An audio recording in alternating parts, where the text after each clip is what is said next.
I couldn't move. The hospital waiting room smelled like bleach and fear. 8 months since my husband Robert passed, and here I was, sitting in the emergency room at 2 a.m. because my daughter-in-law had called in a panic. "Mom, something's wrong with Dad's medication records. The pharmacy just called. You need to come now." My hands were shaking when a woman in scrubs approached me. She wasn't a nurse I recognized. She leaned close, her voice barely a whisper. "Mrs. Patterson? I'm Diana Chen, hospital pharmacist. Please come with me. Don't call your daughter-in-law back. Don't tell her you're meeting me." My stomach dropped. "What's happening?" "Someone's been refilling your late husband's prescriptions. Controlled substances, opioids. And the pickup signature matches someone in your family." She glanced around nervously. "There's more, much more. But not here." 10 minutes later, I was sitting in a small office behind the pharmacy. Diana locked the door. A man in a gray suit stood up from the corner chair. "Mrs. Patterson, I'm Detective Frank Morrison, Narcotics Division. I'm sorry to meet you under these circumstances." I felt dizzy. "I don't understand. Robert's been gone for 8 months. Why would anyone be picking up his medications?" Diana slid a folder across the desk. "Because someone never reported his death to our system. As far as our pharmacy records show, Robert Patterson is still alive and receiving monthly prescriptions for OxyContin, Percocet, and Xanax."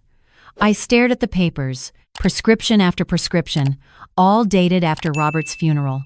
"That's impossible. The prescriptions are being filled using his information," Diana continued. "But the pickup signatures don't match his handwriting. They match this." She pulled out another document. A credit card receipt from a restaurant, signed with a familiar flourish. My daughter-in-law Megan's signature. The room spun. "There must be a mistake," I heard myself say. "Megan wouldn't. She's been taking care of me. Since Robert died, she's been my rock. She moved in to help me. She handles all my medications, my appointments, everything." Detective Morrison's expression was grim. "Mrs. Patterson, that's exactly what concerns us. When we started investigating the prescription fraud, we found something else."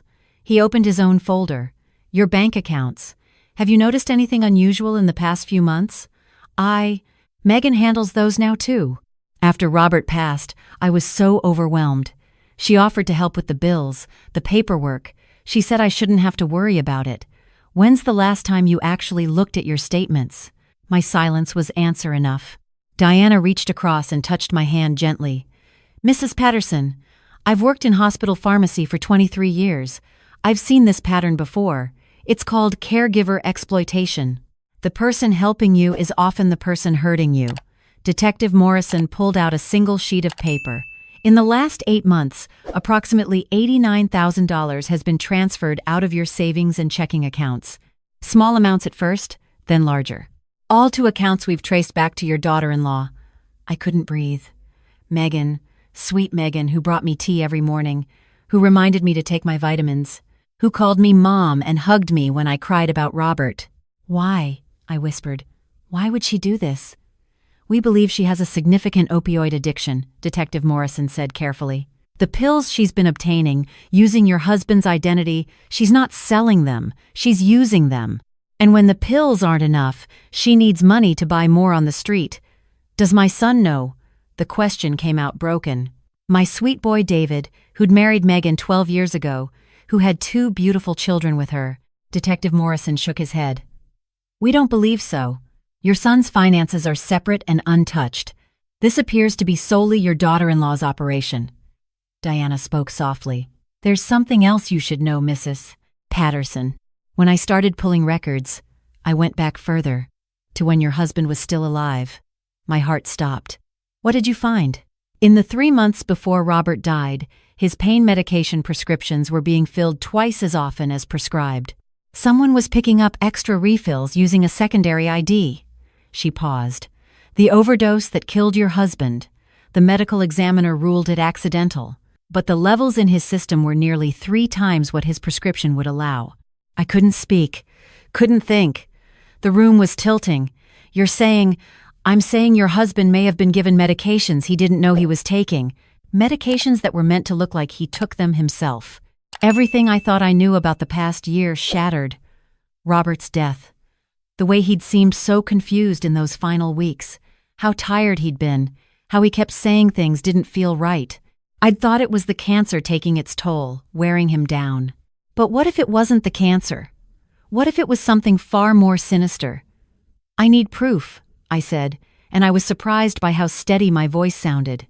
"If you're telling me my daughter-in-law killed my husband, I need proof." Detective Morrison nodded. "That's why we're here, Mrs. Patterson. We need your help. We need you to go home and act like nothing has changed. We need time to build a case. You want me to live with the woman who might have murdered my husband? We want you to survive long enough to see justice done." He leaned forward. "Right now, Megan doesn't know we're on to her. If she finds out, she might run. Or worse, she might decide you're a liability too." The weight of his words settled on me like a stone. For 3 weeks, I became an actress. I smiled at Megan over breakfast. I let her hand me my pills, though I'd learned to palm them and flush them later. I pretended not to notice when she helped me review bank statements, showing me doctored versions she'd printed herself. "You're doing so well, Mom," she'd say, patting my hand. "I'm so proud of how you're handling everything."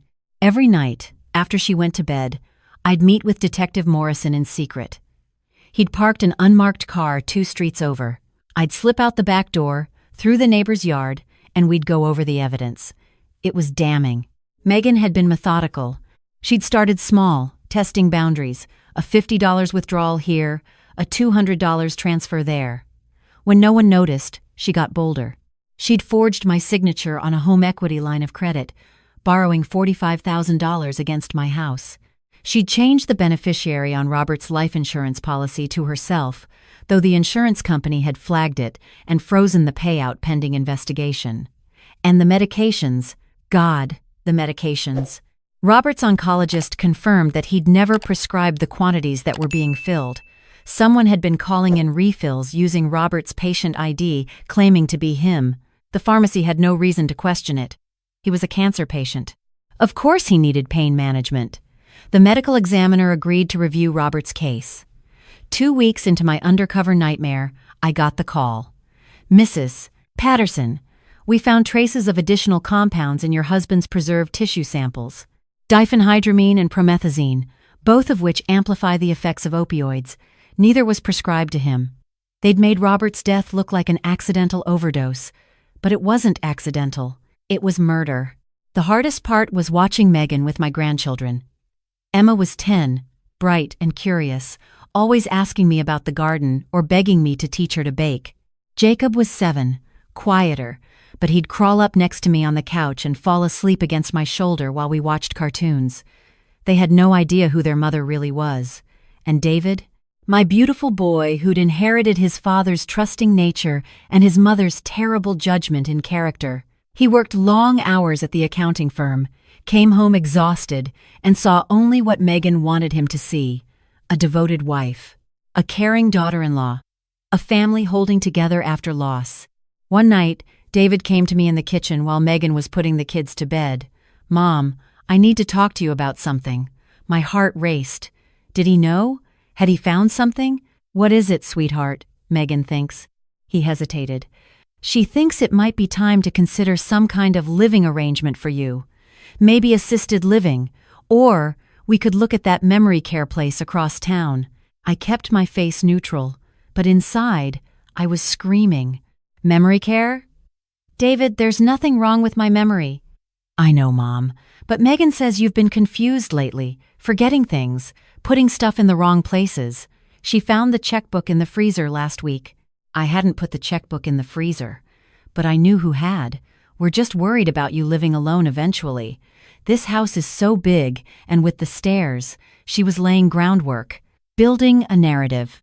Once I was diagnosed with dementia, maybe incompetent, she could take everything: power of attorney, control of my assets, maybe even commit me somewhere I couldn't tell anyone the truth.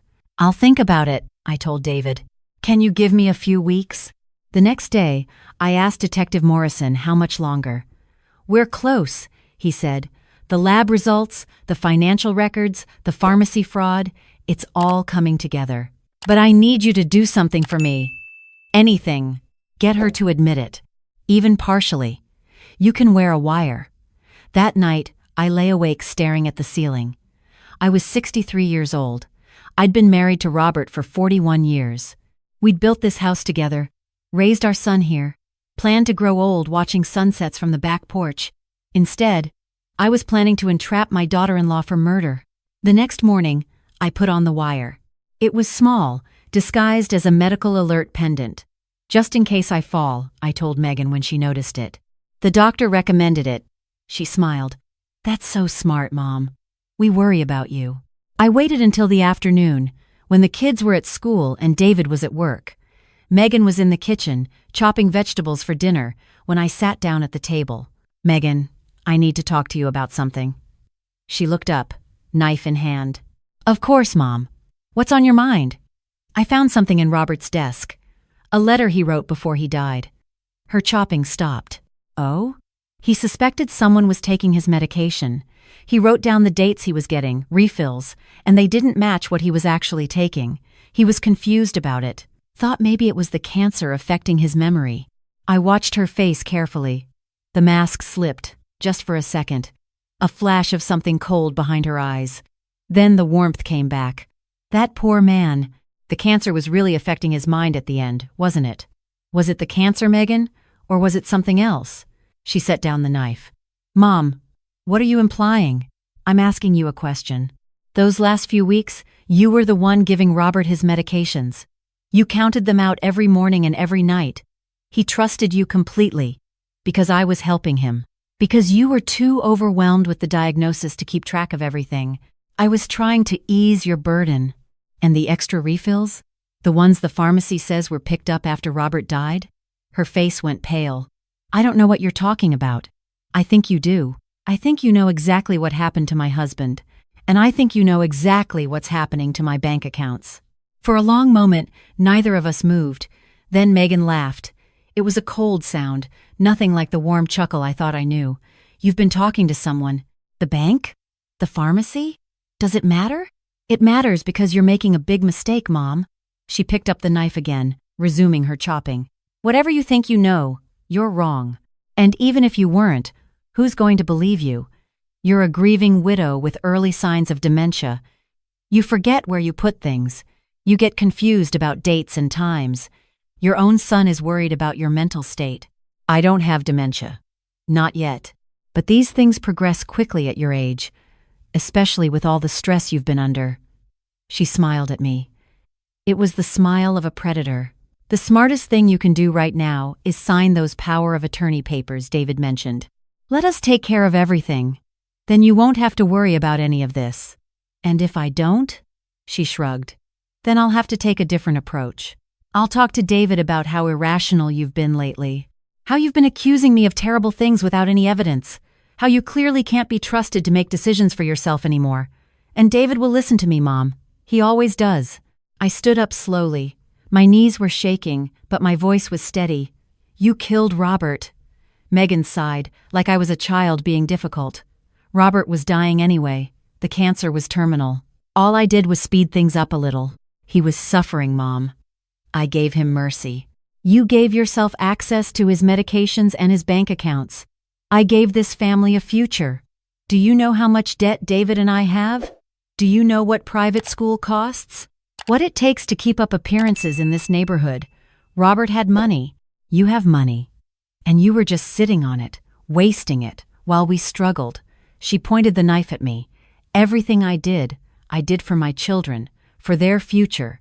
Your grandchildren, Mom. Don't you want them to have every advantage? I want them to have a mother who isn't a murderer. The front door burst open. Detective Morrison came through with 3 uniformed officers. Megan screamed and lunged, but I was faster than she expected. I grabbed the knife by the blade, cutting my palm, but I didn't let go.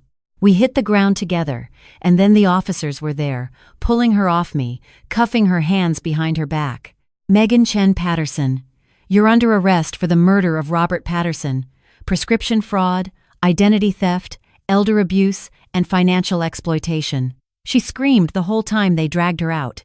She screamed about how unfair it was, how she'd sacrificed everything for this family, how we'd never appreciated her. She screamed about David, about the children, about how I was destroying their lives. I sat on the kitchen floor, bleeding onto the tile, and I felt nothing but empty. David came home to find police cars in the driveway and his mother being treated by paramedics on the front porch. He ran to me first, his face white with terror. "Mom, what happened? Where's Megan? Where are the kids?" "The kids are still at school. The officers are going to pick them up and bring them here." I took his hand with my uninjured one.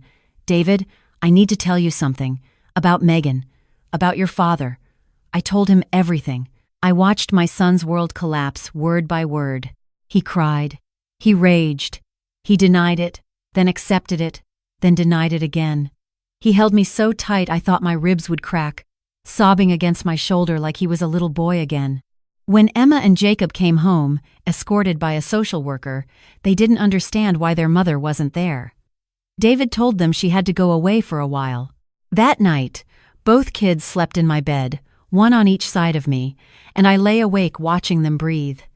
They were so innocent, so unaware of the monster who'd raised them. The trial lasted 3 weeks. Megan's defense tried everything.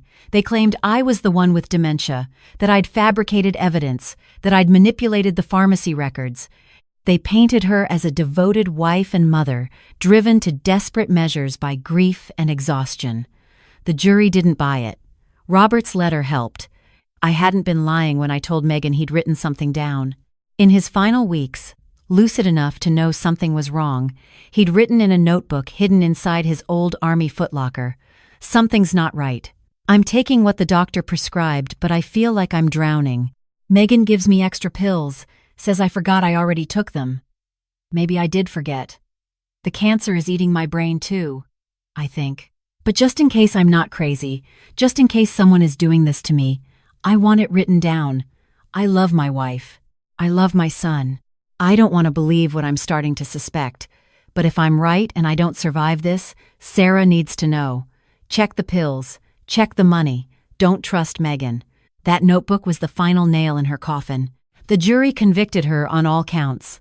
She got 40 years to life. The first year after the trial was brutal. David moved back into the house with the kids. He couldn't stay in the home he'd shared with Megan, couldn't sleep in the bed where he'd lain next to a murderer for 12 years. He went to therapy 3 times a week. Some days he couldn't get out of bed. Some days he couldn't stop crying. But slowly, so slowly, he started to heal. Emma had the hardest time. She was old enough to understand what had happened, old enough to feel betrayed by the mother she'd loved. She went through a phase where she wouldn't speak to anyone, then a phase where she lashed out at everyone. We got her into therapy too. Gradually, the anger softened into grief, and the grief into something she could carry without being crushed by it. Jacob was too young to fully understand. He knew Mommy had done something bad and had to go away. He knew Daddy was sad. He knew Grandma had a scar on her hand that she never talked about. But he was resilient in that way children can be when they're surrounded by love, and we made sure he was surrounded by love. 2 years after Megan's conviction, I started a support group. I called it Survivors of Trust. It was for families who'd been victimized by their own loved ones. The betrayal by a caregiver, a spouse, a child, a friend. People who discovered that the person they trusted most was the person hurting them. The first meeting, only 3 people showed up. A man whose daughter had drained his retirement accounts, a woman whose son-in-law had been forging her checks, an elderly couple whose home health aide had been stealing their jewelry. By the end of the first year, we had over 60 regular members. We partnered with the local police department to create educational materials about caregiver abuse. We worked with hospitals to improve their reporting systems for suspicious prescription activity. We helped families create safe financial structures that couldn't be easily exploited. David started coming to meetings too. At first, just to support me, then to share his own story, then to help others navigate the impossible grief of loving someone who'd done unforgivable things. Last month, a woman came to our meeting for the first time. Her hands were shaking. Her voice was barely a whisper. She told us she'd found strange withdrawals on her bank statement. Her husband had died 6 months ago. Her stepson had moved in to help her. "I don't want to believe it," she said, tears streaming down her face. "He's been so kind to me." I held her hands. I looked into her eyes. Trust what you're seeing, I told her. Trust your instincts, and we will help you find the truth. Yesterday was Robert's birthday. He would have been 71. David and I took the kids to the cemetery. We brought flowers, red tulips, Robert's favorite. Emma had made a card in art class. Jacob had written a letter that we tucked under a rock by the headstone. I miss you, Grandpa. I wish you could see how big I got. I sat by Robert's grave for a long time after the kids went to play nearby. I told him about the support group, about the families we'd helped, about the changes we'd pushed for in the local pharmacy monitoring systems. You tried to warn me, I said. In your own way, you tried to leave me a trail to follow. I'm sorry I didn't see it sooner. I'm sorry I couldn't save you. The wind rustled through the trees. Somewhere nearby, a bird was singing. I like to think it was Robert telling me it wasn't my fault, that I'd done what I could, that he was proud of what I'd built from the ashes of his death. I'm 65 now. I've learned that trust is a precious thing, and a dangerous one. I've learned that the people closest to us can cause the deepest wounds. I've learned that surviving betrayal isn't about forgetting what happened, but about choosing what to do with the pain. Megan took my husband from me. She took my savings. She took years of my life that I'll never get back. But she didn't take everything. She didn't take my son or my grandchildren. She didn't take my voice or my strength or my ability to help others. She didn't take my capacity to love, though she tried her best to destroy it. If you're watching this and something feels wrong, trust that feeling. If the person helping you is also the person who benefits most from your weakness, pay attention. If your finances don't add up, investigate. If someone is making you doubt your own memory, your own perception, your own reality, reach out for help. You are not alone. You are not crazy. You are not too old or too confused to know when something is wrong. I was 63 years old when I discovered my daughter-in-law was a murderer. I was 63 when I wore a wire and faced her in my own kitchen. I was 63 when I grabbed a knife blade with my bare hand rather than let her escape justice. Age is not weakness. Sometimes it's wisdom. Sometimes it's the strength that comes from having survived everything life has already thrown at you. Robert left me a letter because he believed I was strong enough to handle the truth. He was right. I was strong enough. And whatever you're facing, whoever has betrayed you, whatever they've taken from you, I believe you're strong enough too. The people who truly love you don't need to control you. They don't need to isolate you. They don't need to make you dependent on them. Real love empowers. Real love trusts you with the truth even when it's painful. Real love leaves you stronger than it found you. 8 months after my husband's funeral, I got a phone call that changed everything. But it wasn't the end of my story. It was the beginning of a new chapter, one where I get to choose who I become, who I help, how I honor the man who loved me enough to try to warn me, even from beyond the grave. And that, I've learned, is its own kind of healing. Thank you for listening to my story. Stay safe out there, trust your instincts, and remember, it's never too late to fight back. It's never too late to tell the truth. It's never too late to become the person you were always meant to be.